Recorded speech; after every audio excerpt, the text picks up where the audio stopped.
Hello good people of the internet, it is I, Tommy Kelly, and this is Adventures in Woo Woo. And in this episode, what I want to talk about is a bit around the idea that if when you hear someone has gained or claimed enlightenment or awakening, or has in some way had communication from the divine realms, or any of these kind of things, that rather than immediately dismissing it, as is probably most of our initial thought, that you should totally believe it, because to not do so is limiting you.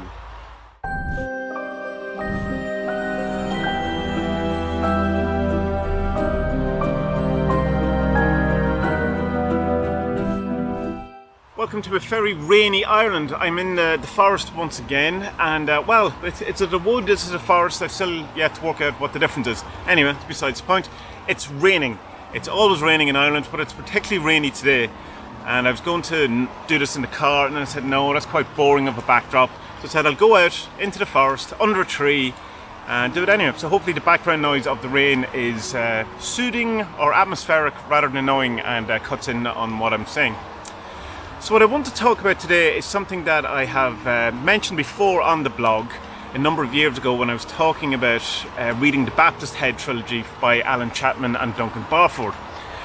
And it's this whole idea that when people claim that they are awakened or enlightened, or even to make it into a more broader sense, when people say that, they talk to a certain deity, or a deity has contacted them, or they have had messages from the other sides, or people who say, you know, they're in communication with angels, or whatever, any of these type of things, where we have this kind of thing that it's repulsive in many ways to us. It's not something that we look for, or that we want, and people who say it are seen in a very bad light, almost big-headed, or I don't know, it's not good. Like the Alan Chapman and Duncan Barford in the Baptist Head Trilogy would claim that they have enlightenment, or they've crossed the abyss in sort of Thelemic sense, and people just went insane and, you know, really didn't like that.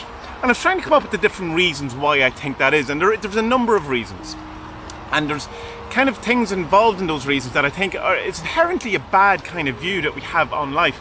And mostly going to be talking about me, because I don't want to talk for anyone else, but I suspect that it's more, my ideas in this are probably a bit more widespread than just me alone. And I think one of the major reasons why people, of course, don't like when other people say that they're awakened or claim they're awakened is because it's seen as them saying, I am better than you. Now, that's usually not what people, well, it is what an awful lot of people who claim kind of guru status or awakened status kind of feel that they've elevated more than more than the normal humanity. But there seems to be then an awful lot of incongruity with that, because they still have all these kind of human faults and traits, and you see an awful lot of like sex scandals, or, you know, money things, or, you know, even watch that, like the Osho documentary on Netflix, and you can see an awful lot of craziness that went on around a kind of ostensibly awakened being. So I think there's this kind of feeling that people don't, well, number one, they're suspicious of anyone who says that they're in some way enlightened, and I think that's fair enough. But there's also like the tall poppy syndrome of going, how dare you think that you have leveled up, or that you're a level above me, or that I am in some way lesser than you, or that you know something that I don't know, and all of those type of things. Now the rebuttal I have to that is that if you were going to put this amount of effort into, say, meditation or spiritual work, or whatever it is that we want to call this, your magical outlook, all of these things, and with the hope that at some point you will become awakened, or whatever is your goal is, that, you know, to get their attention, to contact the gods, or whatever is your goal in all of this actual thing, whether it be enlightenment or whatever, then it should be celebrated when someone actually gets there. When someone has achieved that milestone and is able to come back and talk about it.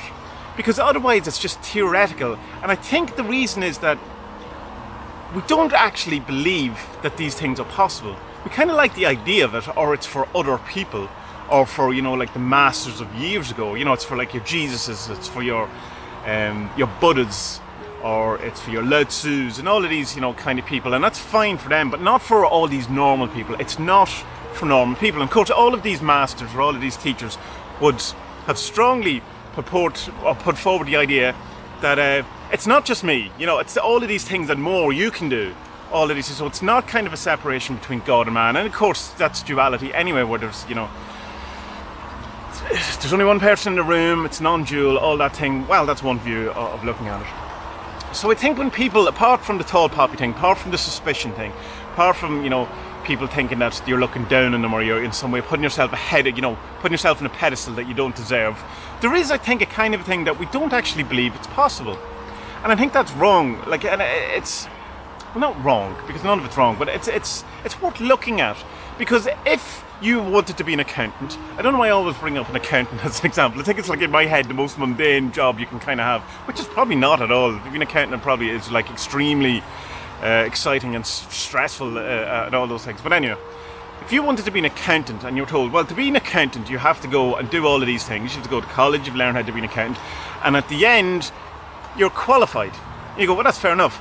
But if it was like, so you want to be an accountant, right? Well, thousands of years ago there was a guy who came up with accountancy, and he claims that there is a kind of thing where you can become an accountant, but you have to spend all of this life trying to work out to be an accountant, and possibly all other lives.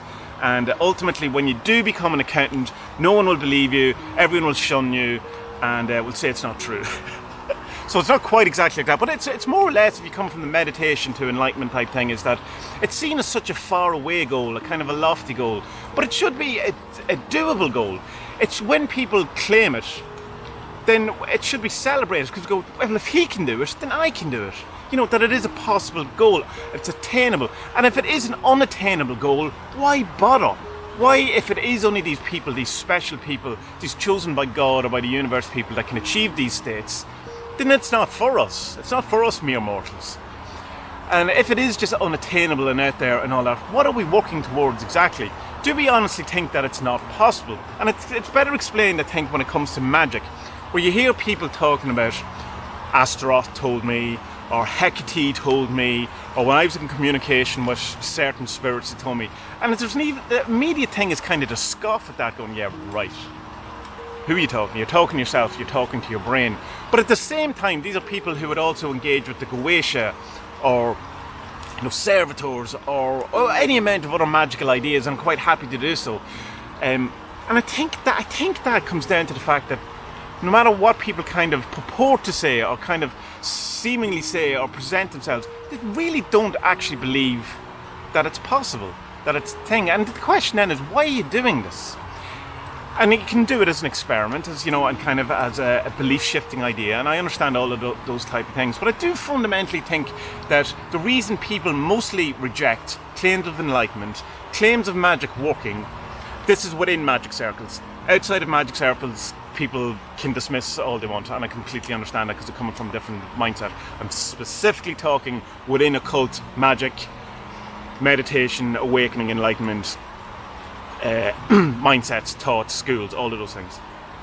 And I think when people dismiss the idea that it's possible, it's because they don't actually believe it is possible. And then the question you have to ask yourself is, why are you doing it? If you don't actually think any of this is possible, what are you doing? And I would suggest, when you hear people talking about enlightenment or awakening or whatever, or don't immediately dismiss it, don't scoff it. Of course, take everything, be skeptical about everything, and always have let success be your proof, like prove it for yourself and all those things. But don't immediately dismiss it, because if this is possible and this is the thing you're working on, if you hear someone has contacted their holy guardian angel, don't immediately go, no you haven't, of course you haven't, because what you're doing there is saying it's not possible. And because if it's not possible for him, then it's not possible for me. But possibly a more insidious thought would be that it's not possible for anyone else because I am the chosen one. But that's slightly off the thing. That's a bit more narcissistic, and that's a different kind of thing than I'm pointing at. And so, go back to Alan Chapman, which I'm doing going through his Magia teaching, his new iteration of his teaching, whatever. I'm really enjoying it, and the whole point of it is to get to an awakened state, to become enlightened or whatever. And I think there's a part of me, and one of my challenges with all of this is that I fundamentally don't believe it. I mean, I don't believe it's possible. And that has been my big challenge with any of these type of teachings or any of these type of things, because there is part of me in the back of my head that's going, oh, that's for other people. It's going back to my kind of, in general, my interloper feeling that I have about this world, that I'm, it's for other people. I'm trespassing on this place. and so that even enlightenment, awakening, all of these things is for other people, you know, and more elevated people, you know, not even real people. Like if you listen to Alan Chapman's audios, and you can be kind of unfairly critical of Alan Chapman, I find, and I'm just taking Alan as an example. It could be any number of different people, you know, anyone doing podcasts, any of these things. So it's just, he happens to be who I'm listening to at the moment a lot.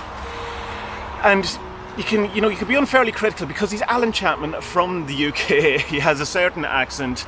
He's, his website. He's done YouTube videos. He's done all these different things. He makes websites. He deletes them. All of these type of things. Whatever you want as your kind of criticism of Alan Chapman. But here's the thing. I'm sure people in the 70s had exactly the same thoughts about Alan Watts, and when they were listening to the recordings in a kind of contemporary type setting, were like had the same kind of feelings that we have towards possibly someone like Alan Chapman now. But yet, now the time has passed and Alan Watts is dead, there's kind of he's allowed to be up the level, you know. It's like almost when people die, they have this grace that's given them to become a better, more elevated type person in our minds or whatever. So I think there needs to be a bit of time between possibly people giving the teaching and it to be fully acceptable by people, because in the contemporariness of it, it is seen as that, how dare that person say that? But with the distance and all that through it, it's more acceptable in a way. And I don't understand exactly why that is, but it seems to be true. It's more acceptable, I would say, to listen to Alan Watts today and go, yes, than it probably was in 1972 on his houseboat, surrounded by 20 people and him doing his thing. So, the long and short of this, what it really comes down to is that if you hear someone is claiming something magical, be that awakening, be that conversations with God, be that, I don't know, meeting the devil at the crossroads, whatever it is, I would suggest to believe it in a completely chaos magic sense of, you know, belief as a tool. Because to not do it, to immediately dismiss all of these things, apart from the whole tall poppy thing that you've then aligned yourself with, it's also making the affirmation or the incantation that it's not possible for you, and that's limiting and not helpful to your magical path. I would suggest. Your mileage may vary, other opinions are available as always, but that's what I'm suggesting. That's what I'm trying to do. That's how I'm trying to approach the Magia teachings from Alan Chapman's current one, because they do echo very true with me, but they're almost too good to be true in some way, and I don't believe that the outcome is possible, and that's limiting in me. And as a chaos magician, I shouldn't have these limiting thoughts. I should go through the things as if they are true and experience them to the full of what they have to offer. So that's all I wanted to say about this kind of enlightenment or magic type thing. So, good people of the internet, until our next adventure, be well.